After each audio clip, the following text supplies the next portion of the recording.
Buenas tardes, mi nombre es Antonio Agustín, estudiante del Técnico Superior en Urgencias Médicas de la Universidad Abierta y a Distancia de México.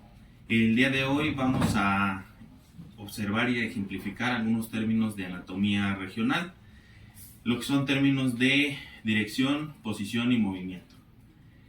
Vamos a empezar por los primeros. El primer término vamos a ejemplificarlo con nuestro paciente. Es voluntario y el primer término sería el término superiorocraneal. Estamos hablando de un término que está situado más alto o cerca de la cabeza, es decir, de aquí hacia arriba. Después tenemos el término inferiorocaudal, que nos hace referencia a la parte baja del cuerpo, dividiendo este en superior e inferior como los nombres los dicen. Posteriormente tendremos los términos anterior o ventral y dorsal o posterior. Esto es a raíz del plano que atraviesa el cuerpo y divide el cuerpo en anterior, posterior, ¿sale? Ventral hace referencia al vientre, es la parte del frente del cuerpo, y el dorsal estaremos hablando de la parte de atrás. Tenemos también el término medial o interno. Ese término hace referencia a la parte que esté más situado a la línea media del cuerpo, es decir, toda aquella lesión o aquella ubicación que esté cerca de este plano medio. Tenemos el lateral o externo. Este es, por el contrario, más alejado al plano medio. Es decir, si yo tengo una lesión en el brazo, podemos decir que esa lesión está lateral o externa. ¿Por qué? Porque está más alejado del plano medio del cuerpo.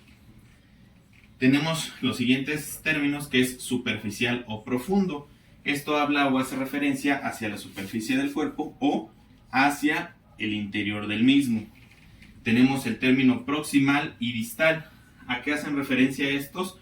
Un término proximal es cuando hay alguna lesión o algún sistema, órgano o estructura que está más acercado al tronco de nuestro paciente. Es decir, por ejemplo, y en relación a otras estructuras, podemos decir que el codo es proximal en relación a la muñeca y la muñeca es distal en relación al codo. El codo está más cerca, la muñeca está más lejos. Tenemos el plano mediano, situado en el medio o en la posición central. Todo lo que tengamos en el centro del cuerpo va a ser parte del plano medio. Tenemos el plano intermedio, que es situado entre dos elementos que sean superior e inferior, anterior y posterior o medial y ventral. Es decir, si hablamos del plano anterior posterior, esta parte de aquí sería un plano intermedio. Si hablamos del plano superior o inferior, o en este caso de superior o caudal, pues vamos a tener en el medio, en esta parte donde el cuerpo se divide, ese plano intermedio. Tenemos el plano inferior y el plano exterior.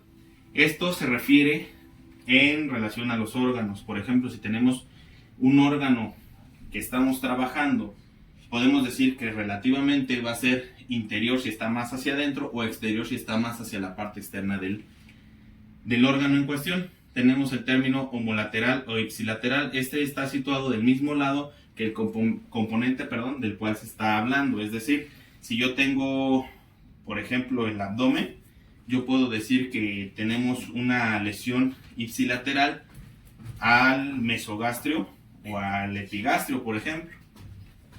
Tenemos también el término contralateral, en este caso situado del lado opuesto del componente del cual se trata.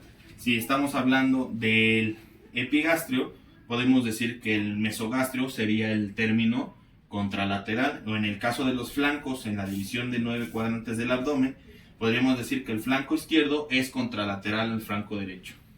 Y por último tenemos los términos apical y basal. El término apical se refiere a el vértice de un componente y el término basal a la base.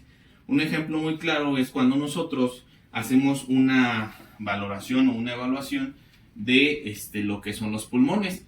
Cuando decimos vamos a estudiar o a revisar por medio del estetoscopio cómo se encuentra el sonido en las bases de los pulmones o en los ápices de los mismos, que serían las puntitas de estos. Bien, eso hablando de anatomía. También tenemos los términos de posición o de movimiento. Estos términos ejemplifican los diferentes movimientos voluntarios existentes que realiza un individuo. Por ejemplo, Tenemos el primero, que es la flexión, que es una aproximación entre sí de las superficies de dos segmentos vecinos del cuerpo. Es decir, tomamos de nuevo el brazo, si hacemos este movimiento, estamos aproximando lo que es la mano y en este caso la cara interna del brazo, ¿hacia dónde? Hacia el cuerpo. Si nosotros hacemos, por el contrario, el movimiento de alejamiento, estaríamos hablando de una extensión. También tenemos los términos aducción y abducción. El término aducción es la aproximación del segmento corporal hacia el plano medio del cuerpo. Es decir, si yo aquí tengo este brazo y lo acerco de esta forma, estamos hablando de una aducción. El plano medio del cuerpo y el brazo se está acercando. Por el contrario, si yo hago esto, este término se refiere a una abducción, que es la separación de esta estructura del plano medio del cuerpo. Tenemos el movimiento de rotación. Este básicamente es cuando una estructura gira sobre sí misma, ¿vale? Pero además de esto, la rotación debe de ser sobre su propio eje longitudinal hacia adentro o hacia afuera. En el caso de ser hacia adentro, estaríamos hablando de una circunducción. Es la mezcla de los movimientos anotados hasta esta parte, ¿vale? En el caso de la mandíbula se llama diducción. Tenemos la supinación también del antebrazo, básicamente hablando de términos o de planimetría. Sabemos que la supinación es cuando el cuerpo está recostado sobre la parte supina o la parte de la espalda. Entonces estaríamos hablando que este rotaría de esta manera. Si hablamos de la pronación, estaríamos hablando que el giro o el movimiento de la estructura sería hacia afuera. El pulgar básicamente va a quedar de esta manera. Si hablamos del otro término, que en este caso sería una supinación, el pulgar queda hacia adentro. Tenemos también la flexión plantar y la flexión dorsal. En este caso, la flexión plantar hace referencia a que el movimiento del pie va a ser hacia abajo o hacia la planta. En este caso, el voluntario va a hacer esto, hacia abajo, hacia abajo. Eso es una flexión plantar. Y si tenemos una flexión dorsal, el pie va a ser hacia arriba, ¿vale? Tenemos el movimiento de inversión, que es un giro del pie hacia afuera apoyándose sobre su borde externo, lo que orienta la planta hacia adentro. Es decir, esto. Eso es una inversión. Una eversión, por el contrario, sería el movimiento a la inversa, como el nombre lo dice, eversión. La planta del pie queda hacia afuera.